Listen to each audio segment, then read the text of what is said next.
Bienvenidos una vez más a Raíces, qué bueno tenerte aquí, qué bueno compartir contigo en este espacio que busca profundizar en las verdades de nuestra fe, esas cosas que por lo general damos por sentado, pero que son vitales, que son importantes dentro del contexto de nuestras creencias. Y probablemente una de las cosas que quizás damos más por sentado y que creemos que después que las sabemos ya no tenemos que volver a ellas, es el concepto del evangelio. Uno aprende las cosas básicas y en la medida que va supuestamente avanzando en la fe, como que esos rudimentos de la fe, como que no los ponemos en práctica porque ya lo damos por sentado. Entonces, el evangelio no es solamente algo de yo saber y ya, es algo que se aplica a mi vida. Y en ese sentido, yo he querido trabajar el tema que tiene como título Entendiendo el Evangelio. Y para esto tuve el privilegio de invitar a un gran amigo, un gran hermano, a quien yo amo y que tengo un aprecio como ustedes no se imaginan. Él es un pan con miel porque él es un gran hermano. Cuando usted lo escuche se va a dar cuenta. Y es de los pocos pastores que cantan bonito. Así que cuando usted lo escuche ahora se va a dar cuenta de que es un siervo de Dios. Ese es mi querido hermano Raudel Hernández. Él es pastor de la iglesia Summit en español aquí en Carolina del Norte. Y bueno, mi querido hermano, bienvenido a Raíces. Qué bueno tenerte aquí con nosotros.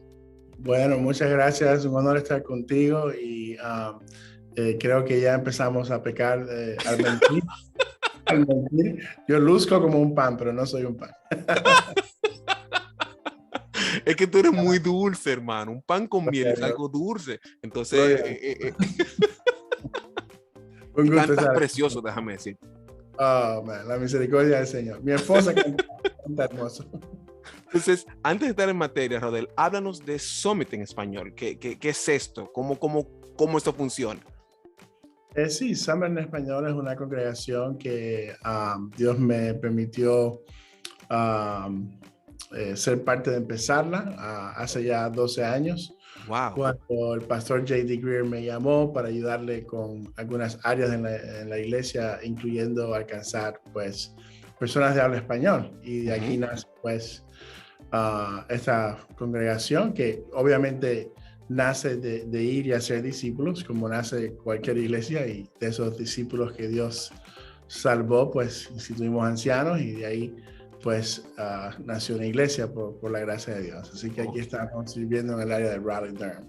Entonces, Raudel, tú estás en la zona de Durham y está creciendo esta iglesia que forma parte de Summit, que es un conjunto de iglesias que están bajo este nombre, ¿cierto? Exacto, somos diferentes congregaciones. Sí plantamos iglesias autónomas por la gracia del Señor, pero sí, somos un conjunto de congregaciones que trabajamos juntos. Perfecto. Entonces, lo que te trae aquí, Raudel, es que hablemos de probablemente lo más básico dentro de nuestra fe, que es el evangelio. Y como decía al principio, es algo que por lo general damos por sentado. Es como esa materia de primer grado que tomamos, cuánto es 2 más 2, y después que sabemos cuánto es 2 más 2, como que no lo volvemos a visitar, porque entendemos que 2 más 2 es muy básico. Ya nuestros números son 500, miles, etc. Entonces, sin embargo, el evangelio no es una materia de primer grado, es lo que va a través de toda la vida del creyente. Entonces, lo primero es que quizás pudiéramos empezar es hablando de qué es el evangelio. Sí, sí.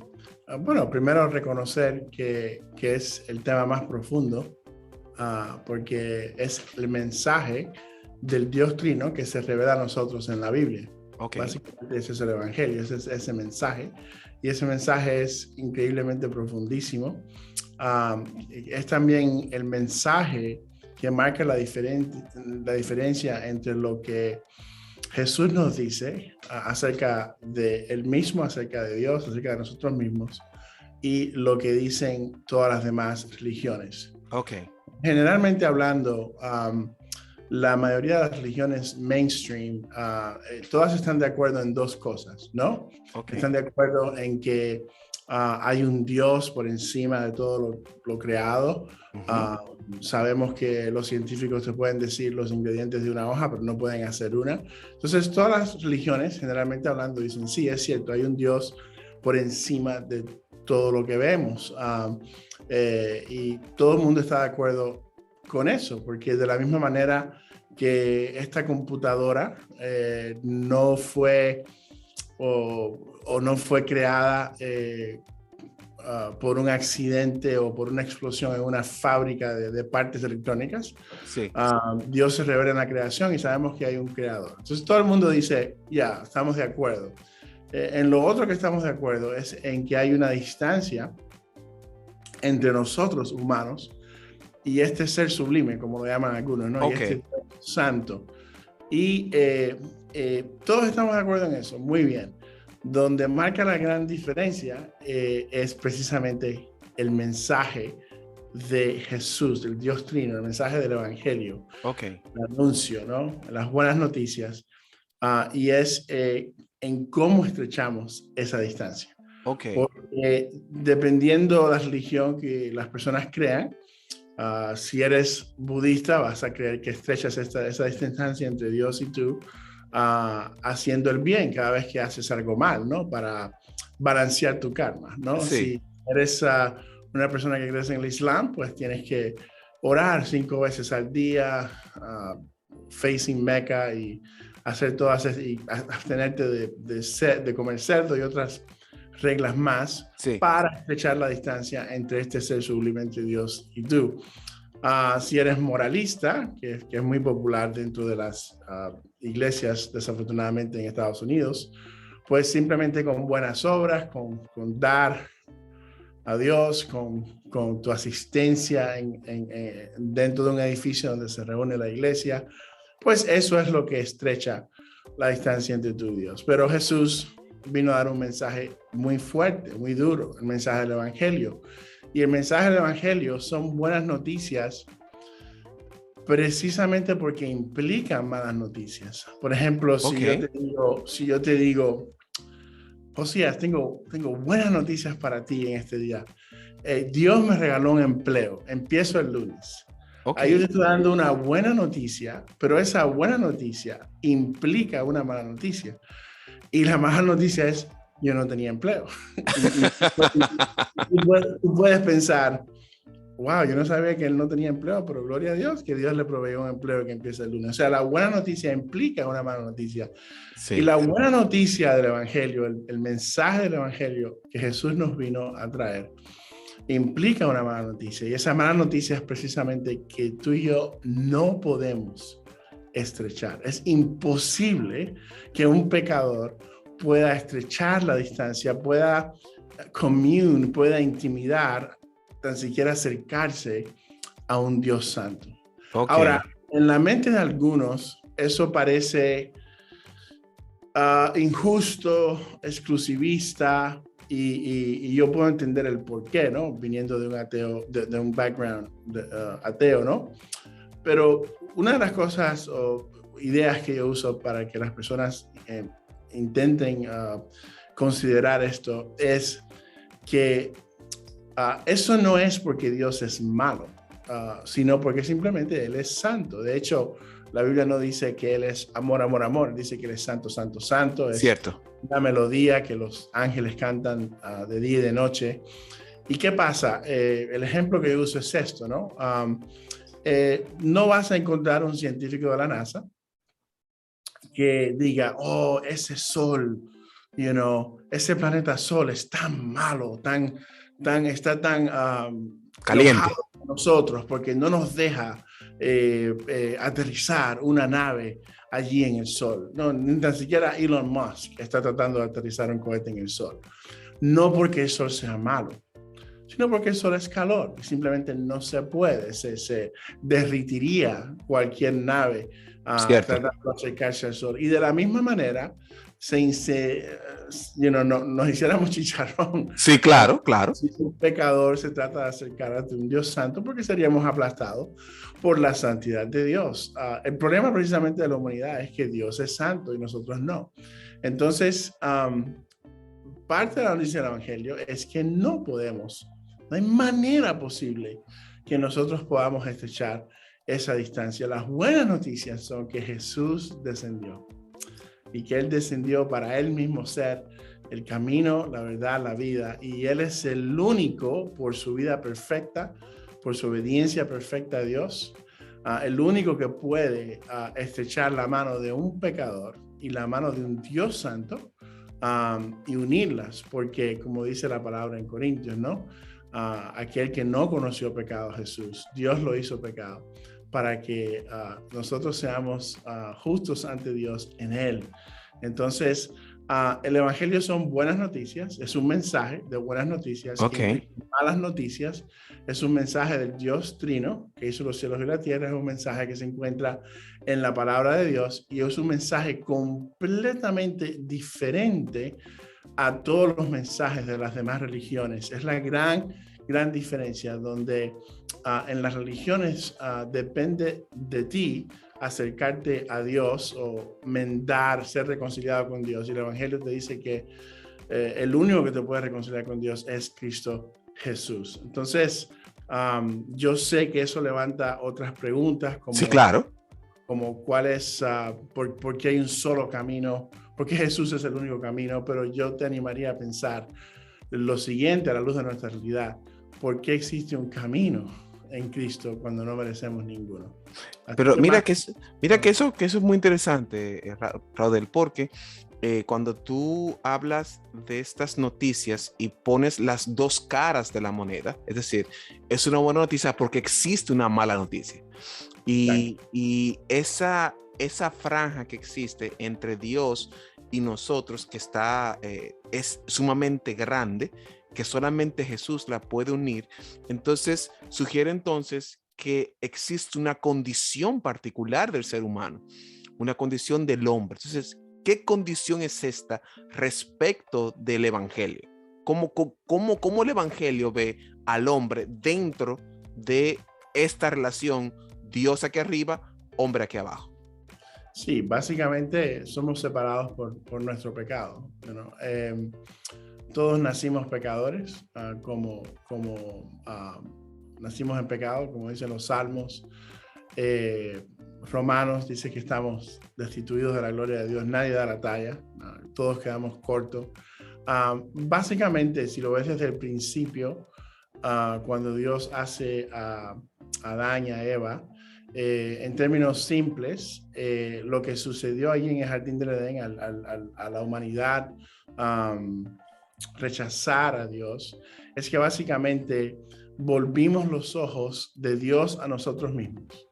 Wow. Y lo que el segundo Adán viene a hacer es a volver nuestros ojos de nosotros mismos a Dios. Ok. Entonces, en términos simples, eso es lo que sucede, lo que sucedió y lo que sucede. Por eso es que no tenemos esperanza sin Dios, porque hay un pecado que no podemos vencer nosotros mismos, porque nacimos en pecado. Una de las frases que yo uso mucho en inglés, sobre todo, me parece muy curioso cuando voy a un coffee shop como un Barnes and Noble, cualquier librería o coffee shop, que hay una sección que dice self-help, ¿no? Ajá, sí, autoayuda, sí. Y a pesar de que yo aprecio el esfuerzo de algunas personas tratar de ayudarse a sí mismos, el problema es que, yo lo digo de esta manera, the broken self cannot fix itself. El ser roto no se puede arreglar a sí mismo. Exactamente. De hecho, hay muchos dichos en nuestras culturas que obviamente salen de los proverbios o de verdades que son bíblicas que la gente ni se da cuenta. Pero hay un dicho famoso en las culturas latinas que es, dice, árbol que crece torcido, jamás su tronco endereza. Cierto. Y la verdad del caso es que todos somos ese árbol que crece torcido y jamás vamos a poder enderezar nuestro tronco, a menos que haya una intervención divina por gracia. Y ahí es donde es buenas noticias para aquellos que pueden experimentar el milagro de la salvación y también el milagro de la santificación. Ahora, esa situación plantea también otras preguntas. Todos conocemos, o varias personas conocemos, la famosa serie de Marvel llamada de los Avengers. Y una de las escenas icónicas es cuando Thanos decide, tiene las gemas y este guante y hace un clic y media humanidad se desvanece, medio universo se desvanece. Y uno asumiría que Dios tiene evidentemente más poder que Thanos, que no existe. Entonces, ¿por qué entonces Dios, en vez de promover a Jesús sufriendo, a Jesús muriendo, por qué no hizo como Thanos? Y quizás pudo haber hecho un clic y todo se resuelve. Es decir, tan pronto Adán y Eva pecaron, Dios pudo haber dicho, bueno, vamos a empezar de nuevo. Desbarato a Adán y a Eva, hago un Luis y Manuela y ahora ya tengo una nueva creación. ¿Por qué no hacerlo así? ¿Por qué Cristo tuvo que morir? Sí, esa es una buena pregunta, es una clásica defensa al humanismo y la respuesta es que Dios sí intentó hacer eso. Yo creo que lo hizo para probarnos a nosotros mismos que precisamente, porque crece torcido jamás su tronco endereza. Y él hizo eso, él trajo un diluvio. Después de hacer ese, ese pacto con Adán y Sí. haber fallado a Adán. Y dicho sea de paso, antes de continuar, no hay personas que pueden decir sinceramente, pero ¿qué tengo que ver yo con Adán? Sí, hace cuántos años existió Adán y por qué me echan la culpa a mí del pecado de Adán y Eva. Exactamente. Pero la respuesta a eso es que aún, aunque no somos Adán y Eva,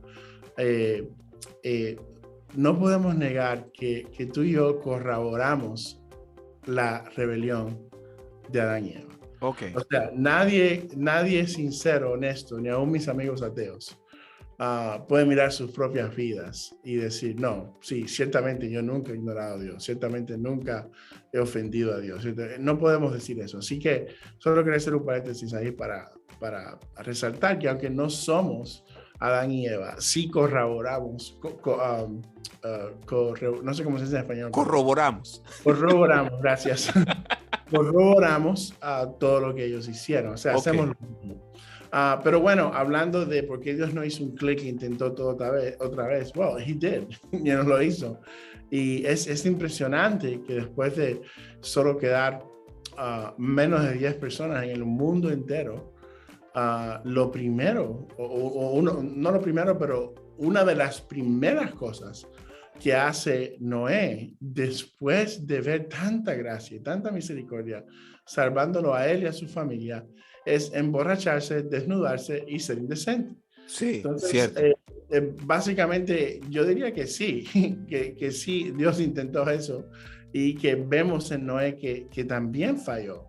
Eso también lo vemos en Abraham, cuando Dios va a aniquilar a Sodoma y Gomorra y hay esa interacción entre Dios y Abraham, donde dice, Señor, si quedaran 30 justos, en toda la ciudad, ¿no salvarías toda la ciudad por 30? Y Dios le dice, sí, ya, por 30. Y él se da cuenta, es que no hay 30 justos. 30 personas. Y después le va bajando el número, 20, 10, y ahí es donde él se da cuenta de que no hay ni uno justo, como dice Romanos 3. No hay ni uno justo. Y ese es precisamente el problema que tenemos. Después de eso viene David y vemos que él también falló.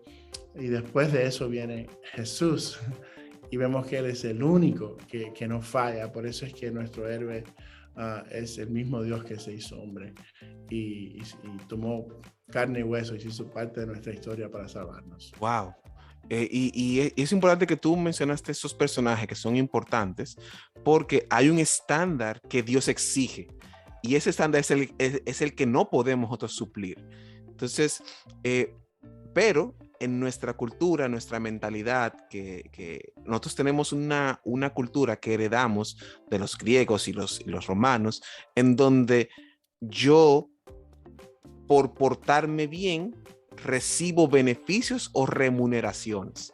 Es decir, si yo me esfuerzo a estudiar, paso la materia. Si yo obedezco a papá y a mamá, me dan cosas X, vacaciones, etcétera. Entonces, se puede interpretar que yo pudiera, en cierta medida, ganarme el cielo, como lo plantean otras religiones. Entonces, dentro de ese contexto, ¿cuál puede ser nuestra participación dentro del proceso de la salvación? Porque ya dijimos que hay un estándar, pero yo puedo portarme bien, yo puedo amar a mi esposa, puedo cuidarla, y eso no necesariamente significa que yo soy salvo. Entonces, ¿cuál es nuestra participación dentro de todo este proceso de salvación? Ya, te voy a responder eso con un poquito de la quinta sola, ¿no? Dios ha compartido más que nadie. Él compartió a su Hijo, dio su propia vida en la cruz para su gloria y para nuestra salvación. Pero lo que Dios nunca va a compartir es su gloria. Ok. Y esta pregunta, detrás de esta pregunta hay un problema de gloria. Lo que pasa es que cuando yo me porto bien y yo recibo algo debido a que yo me porté bien, en ese caso, ahí el héroe de mi vida no es Jesús, sino yo. Todos somos tan pecaminosos, aún dentro de la iglesia pasa esto, donde hay mucha idolatría dentro de la iglesia porque no se ha entendido bien el evangelio. Vamos a pasar una vida entera tratando de entenderlo, porque al final no podemos reducirlo a un podcast, porque el mensaje siempre será mayor que todos los mensajeros. Pero intentamos, por lo menos, es un gozo aunque sea intentar hacerlo. Lo que pasa es que somos tan orgullosos que queremos ser parte de la razón por la cual recibimos algo. Ok. Entonces, si yo hago algo y eso me gana, vamos a decir, tu amor, entonces yo puedo decir, oh, claro, Josías me ama porque yo le he amado, porque yo he sido generoso con él, porque yo le he dado esto, lo otro. Eso sería un fracaso, eso es suicidio espiritual, porque ahí el héroe soy yo, ahí el orgulloso soy yo, aún si es algo que hago, la mayoría de veces las personas lo hacen secretamente. Entonces lo que pasa es que cuando una persona piensa que Dios la ama por el hecho de que él se ha portado bien, básicamente lo que una persona está diciendo es, yo soy el héroe de mi propia historia, a mí sea la gloria. Por eso es que empiezo eso con el problema de gloria, que Dios jamás compartirá su gloria. Su vida la compartió, pero su gloria no la compartió con nadie.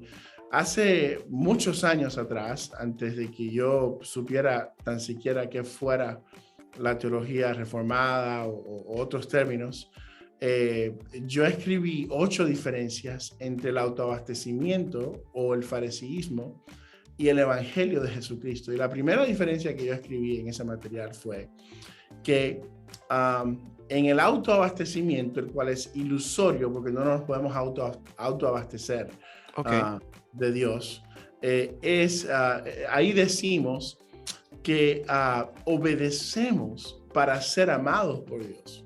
Ok. Y eso es lo que predican las religiones. Pero el evangelio es diferente, en que te dice, qué equivocado estás. Si puedes obedecer, es porque has sido amado. Wow. Entonces suena igual, pero es muy diferente. Yo jamás pudiera obedecer si Dios no me hubiera escogido, si Dios no me hubiera hecho salvo, si su Espíritu Santo, 1 Corintios 12, no me hubiera dicho ven. Entonces yo no obedezco para ser amado, yo obedezco porque soy amado. Y eso también cambia la motivación de mi obedecer. Pero el problema hoy en día es que las personas quieren hacer algo porque secretamente quieren ser parte de la razón por la cual reciben lo que reciben, y eso se llama orgullo, y eso se llama gloria humana, y Dios jamás compartirá su gloria con nadie. Sí, pero eso entonces crea una situación muy particular, Raudel, porque una de las frases que usualmente se usan en los contextos latinoamericanos es que Dios es un caballero. Y como Dios es un caballero, no te va a forzar a tu ser parte de él, sino que te va a tocar la puerta y tú vas a venir. Entonces, ese venir que yo hago representa en la matemática nuestra, digamos, del 100%, el 1%. Es decir, Dios pone el 99 y yo pongo el 1. ¿Funciona realmente de esa manera? No, no, para nada. Creo que se nos olvida. Yo estuve hablando en la capilla del seminario del Southeastern Baptist Seminary, del cual tú eres parte. Estuve predicando una vez allí del arrepentimiento y cómo aún el arrepentimiento es un regalo de Dios, ¿no?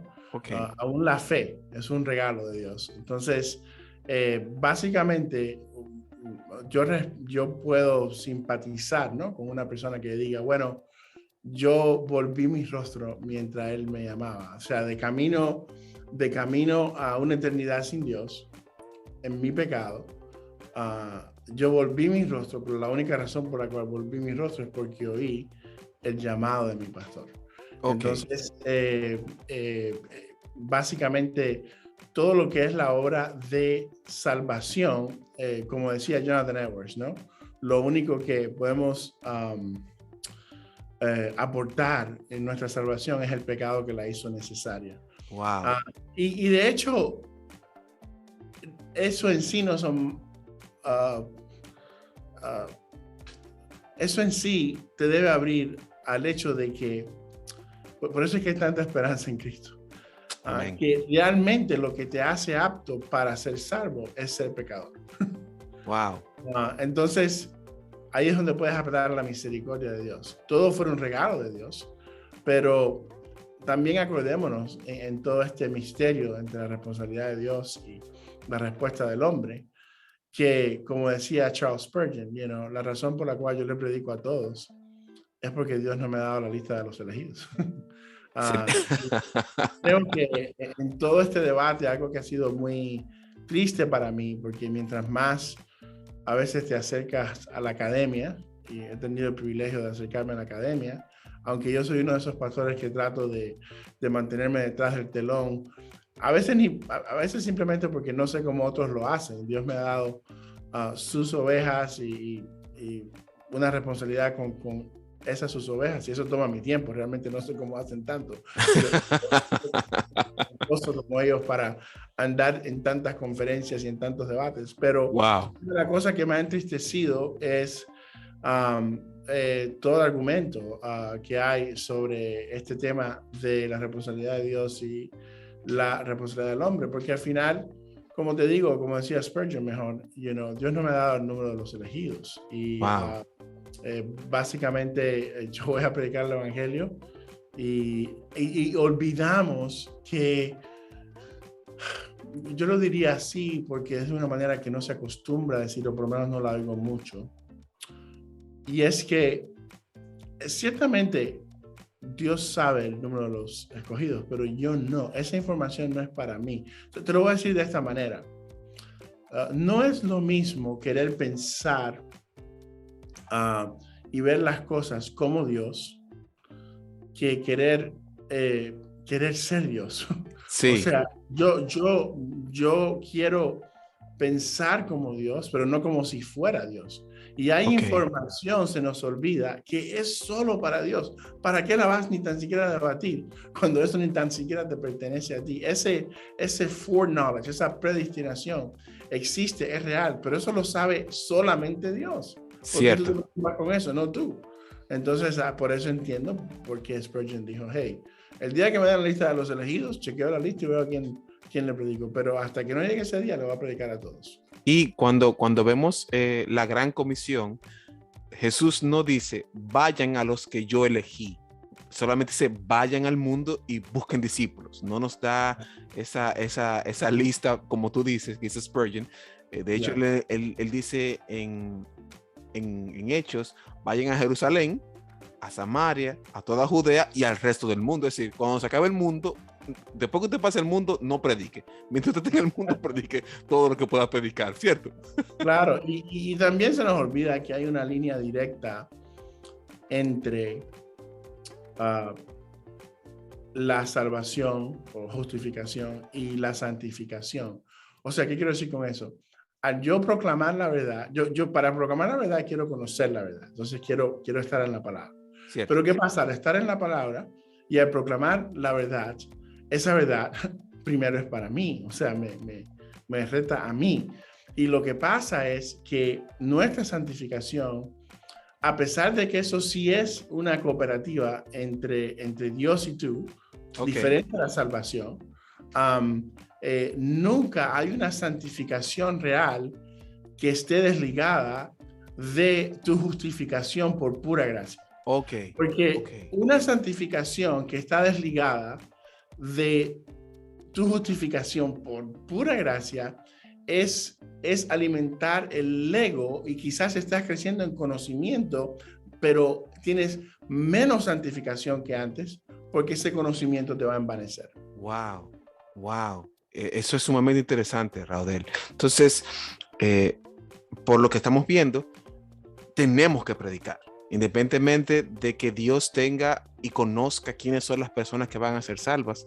Dios no nos llama a nosotros a juzgar quién va o quién no va a ser salvo. Nuestra responsabilidad es hacer discípulos. Entonces, Raudel, basado en esto, ya que yo vengo al arrepentimiento, ya yo he dado el paso de fe. Entonces, ¿qué hace el evangelio en mi vida? ¿Qué yo hago con esta información que tengo? Que ya esa brecha entre Dios y Dios fue ya eliminada a través de Jesucristo. ¿Qué hago con esto ahora? Te enseña a vivir, te enseña a amar, te enseña de todo. Me encanta que me preguntes qué hace este evangelio en mi vida, porque muchas veces nos movemos al hacer por Dios y tan rápido, y Dios está siempre más interesado en hacer algo en nosotros que a través de nosotros, porque al final la salvación de los demás no depende ni de ti ni de mí, ni de ninguna persona. Entonces, ciertamente, una de las cosas que empieza a cambiar son tus motivaciones. O sea, Dios empieza a anclar tu identidad en Él, donde tú te das cuenta, yo no tengo nada que presumir, no tengo nada que probar, no tengo nada que perder. Y entonces empieza a anclar tu identidad en Él, te empieza a regalar un poquito de la humildad de Cristo. Desafortunadamente es un proceso demasiado lento, por lo menos en mi caso. Pero básicamente, inclusive cuando empiezas a hacer juicios en tu mente acerca de otras personas, te recuerdas cosas que el evangelio te enseña. Como por ejemplo, esta lista que yo hablaba, que escribí hace muchos años, donde yo escribí, una de las cosas que escribí es que el fariseo siempre está apercibido del pecado de otros, pero el verdadero cristiano siempre está apercibido de su propio pecado. Entonces, sí, es cierto. Como que te tapa la boca, inclusive a ser tan rápido para hablar, porque una de las cosas bellas que hace el evangelio es que te da ojos grandes por tu propio pecado. Y eso es bello porque te humilla a diario. Entonces, realmente te enseña cómo pensar acerca de los demás, te enseña a asumir lo mejor de los demás, te enseña que lo más probable es que el que está equivocado eres tú, y te enseña a autoexaminar. Probablemente eso sea cierto. Entonces es un nuevo camino, es una nueva vida donde por dentro es noche y día, porque la idea con el por qué tú haces algo, si lo haces para la gloria tuya, si lo haces por una razón egoísta, para sentirte bien inclusive, o si realmente lo haces desinteresadamente en respuesta al amor de Dios. Todo cambia. Y honestamente, como el evangelio te revela el amor de Dios en medio de tu pecado, creo que a veces olvidamos que no hay nada, pero nada, por eso es que decía antes que la verdadera santificación está atada a la justificación por gracia. ¿Por qué? Porque no hay nada que te inspire, que te lleve a amar a Dios como el amor de Dios por ti. Yo un ejemplo que doy es este, ¿no? Vamos a suponer, creo que un día hablaba contigo en un coffee shop de este ejemplo, y es que vamos a suponer que yo vaya a tu casa y yo veo una factura de celulares de tú y tu esposa de, qué sé yo, $100. Ok. Y yo la vea y yo me la lleve me la lleve para pagártela y a los 3 días te la pago. Y tú buscando la factura como loco, yo te llamo a los 3 días y te digo, hey, Josías, quiero que sepas que yo sé que fue un poquito chismoso de mi parte, pero yo no te doy una factura de $100 y quería, quería hacerte un bien y pues yo la pagué por ti. Tú quizás me respondas, bueno, gracias, aunque quizás estuvieras de acuerdo conmigo en que sí fue chismoso de mi parte hacer eso, pero simplemente me vas a decir, gracias.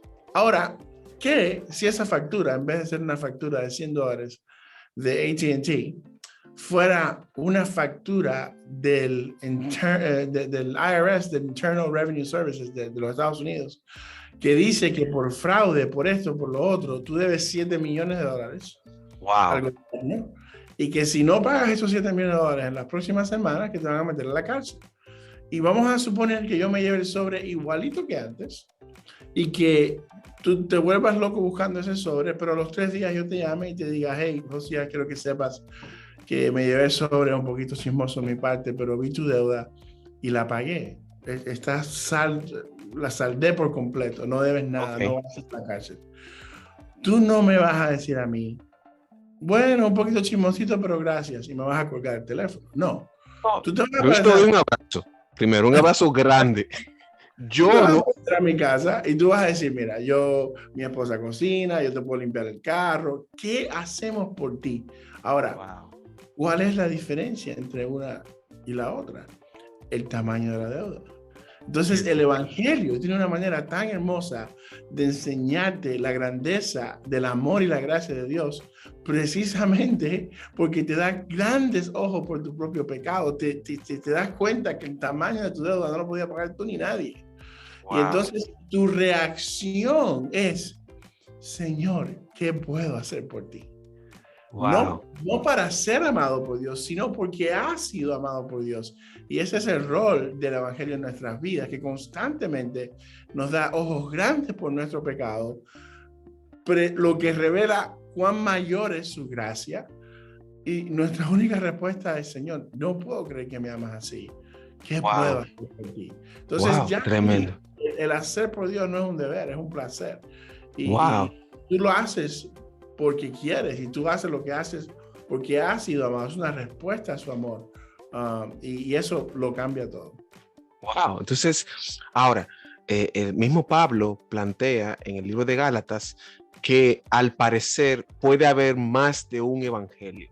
Y en la actualidad vemos diferentes corrientes de pensamiento dentro de personas que se etiquetan como cristianos. Entonces, ¿cómo diferenciamos el verdadero evangelio de los evangelios falsos? Te lo digo porque el evangelio falso tiene la particularidad de que logra mezclar esas verdades del evangelio verdadero con las mentiras del evangelio falso. Entonces, ¿cómo pudiéramos nosotros tener una perspectiva adecuada del evangelio verdadero y no llevarnos del evangelio falso? Yo creo que una de las disciplinas que tenemos que tener es hacer una lista personal de qué es el Evangelio, ¿no? Como esa que yo escribí, como yo escribo a menudo, para poder saber la diferencia, ¿no? Por ejemplo, te das cuenta de un evangelio falso, ¿de qué manera? Que un evangelio falso siempre busca algo de Dios. Ok. Pero el verdadero evangelio te da algo mucho más grande, te da a Dios. Wow. Entonces, lo que pasa es que el evangelio falso siempre va a tener algún componente de idolatría. Y lo que Ok. pasa es que cuando tú oyes más énfasis, empuje, amor por algo de Dios, aunque sea bueno, puede Ok. ser un don del Espíritu, puede ser una buena esposa, puede ser un buen trabajo, un buen empleo, puede ser hijos. Cuando el auge de tu vida, según lo que te están predicando, es tener algo de Dios, se quedan muy cortos, porque el evangelio es mucho más grande que eso. Te da algo mucho más grande que algo de Dios, te da a Dios. Y por eso a Wow. menudo tenemos que recordar a la congregación que Dios es más bello y más grande que la suma de todas sus bendiciones. Entonces, ¿qué Wow. pasa? Que la mayoría de las personas que oyen falso evangelio aprenden a buscar a Dios como un medio hacia un fin, y lo que nosotros queremos enseñarles es que ese fin es un Dios falso. ¿Por Ok. qué? Porque ese fin, como no es Dios, nunca ni podrá darte lo que promete, ni será tan bello y tan alto como Dios. Pero la mayoría Ok. de las personas buscan a Dios, dentro de las iglesias aún, como un medio hacia un fin. Ahora, no es que ese fin sea malo, como te digo, no hay nada de malo en desear una mejor relación con tu esposa, o no hay nada malo de desear en un empleo que te pueda pagar un poquito más. Pero es malo cuando se vuelve tu Dios funcional. Es Mm. falso, pero es tu Dios verdadero. ¿Por qué? Porque ha robado el afecto de tu corazón. Es lo que buscas. Uh, eh, es lo que le pasa muchas veces a nuestros amigos que amamos tanto, carismáticos, que a veces desean más los dones del Espíritu que el Dios de los dones. Pero lo Wow. mismo en las iglesias reformadas, en las iglesias bautistas, donde se desea el estar bien, el estar correcto, el tener la teología correcta por encima del Dios de la teología. Cierto. O se desea secretamente popularidad, popularity, o se desea Claridad, sí. yo he conocido personas que obviamente el fin de ellos está en coalición por el evangelio, o cualquier red que le dé un poquito de popularidad, y es triste, porque Dios conoce nuestros corazones. Estás usando a Dios, inclusive el ministerio puede ser un Dios falso, Wow. donde puedes ser la amante de tu corazón en vez de Dios. Sí. Entonces, el verdadero evangelio siempre va a confrontar esa idolatría. Va a confrontar que Dios no es un medio hacia un fin, que Él es Dios, y como Dios es mejor, más bello que cualquier fin, y que tu gozo no depende de ningún fin, ya sea un buen matrimonio e hijos o todo lo demás. Bueno, entonces, Rado, ya para ir cerrando, entonces, hemos visto varias cosas importantes sobre el Evangelio.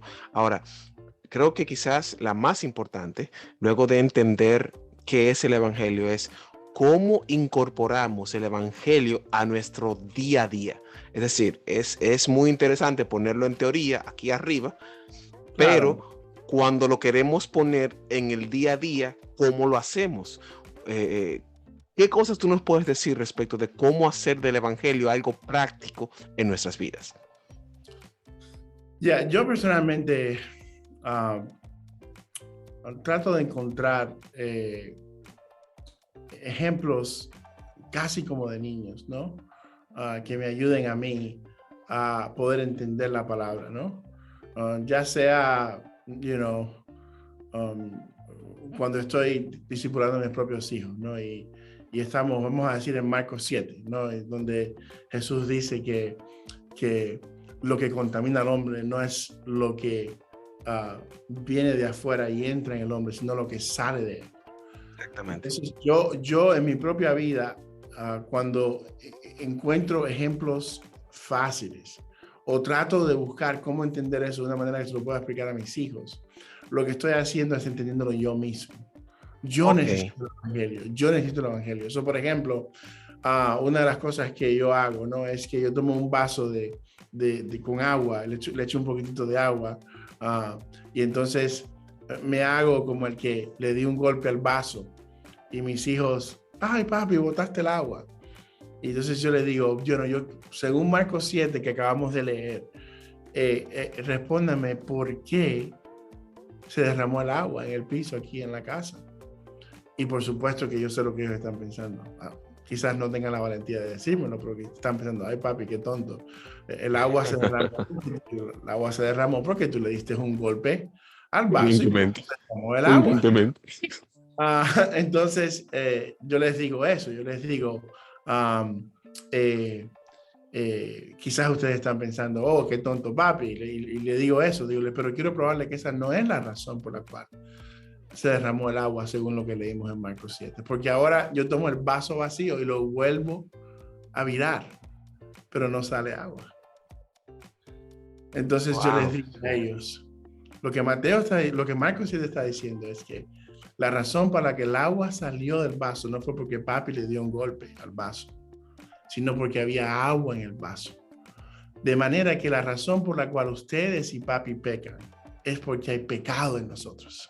Wow. Si no hubiera pecado en nosotros, no saliera pecado.